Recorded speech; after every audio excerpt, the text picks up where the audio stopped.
नमस्कार दोस्तों, मैं भाविनी मिश्रा अपने चैनल में आप सभी का एक बार फिर से स्वागत करती हूं। कैसे हैं आप लोग? आशा करती हूं आप सब स्वस्थ और सुरक्षित होंगे। इस वीडियो में मैं आपसे शेयर करूंगी कि नवरात्रि के पहले हमें कौन कौन से कार्य 5 कार्य ऐसे जो हमें ज़रूर कर लेनी चाहिए, क्योंकि करना ज़रूरी है ताकि जो आपका नवरात्रि का व्रत है वो सुफल हो, फलदायक हो, फलकारी हो। तो इसके लिए सबसे पहले मैं बात करूंगी, चूंकि पितरपक्ष चल रहा है और 25 तारीख को अमावस्या है, तो 25 तारीख से पहले जो पूरा घर होता है, पितर चल रहा है, तर्पण करते हैं, बहुत से लोग पानी देते हैं, तो उससे जो घर है वो अशुद्ध माना जाता है, पितरों को भोजन कराया जाता है। तो सारी चीजें जो पूजा के बर्तन है और जो घर का मंदिर है, और एक तरह से घर अशुद्ध माना जाता है। तो जो सबसे पहला कार्य हमें करना है, घर को शुद्ध करना है। तो 25 तारीख को अमावस्या है, 26 तारीख से हमारी नवरात्रि शुरू होगी।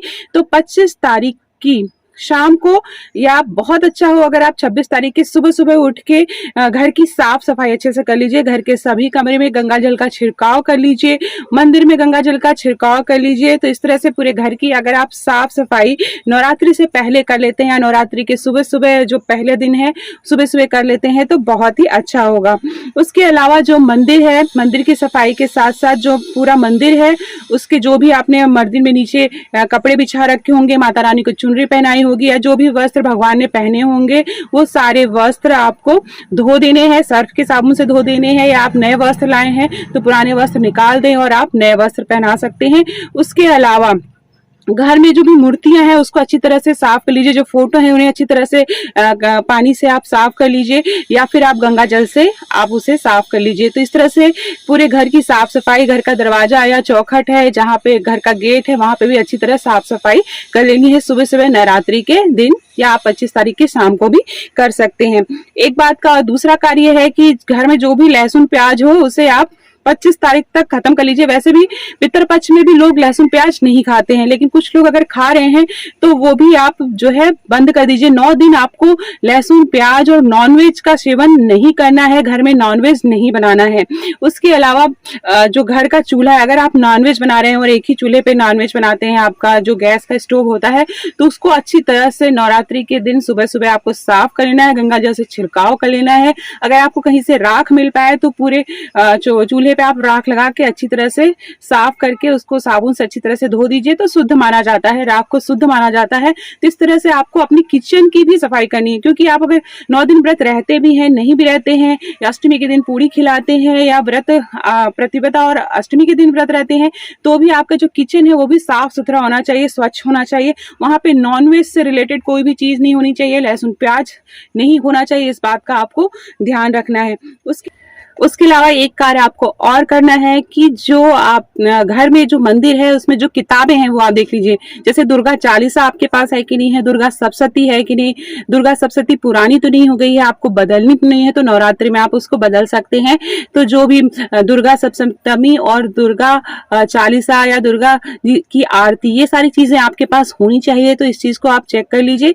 कोई बुक पुरानी हो गई हो तो आप उसे विसर्जित कर दीजिए और आप नई बुक खरीद के लाइए। तो ये सारी चीजें ध्यान में रखनी है। इसके अलावा जो मंदिर के बर्तन है, पूजा पाठ के बर्तन है, वैसे तो सब लोग ही धोते हैं पूजा से पहले सारे बर्तन, तो बर्तनों को एकदम साफ सुथरा होना चाहिए। अगर आपको लगता है कोई बर्तन आप खराब हो गया तो आप नया पूजा का बर्तन ला लें, भोग लगाने के लिए नया बर्तन ला लें, या फिर आप पूजा के जो भी बर्तन है उसको अच्छी तरह से गंगा जल डाल के आप साफ सफाई कर लें। तो ये छोटी छोटी बातों का हमें ध्यान रखना है नवरात्रि से पहले।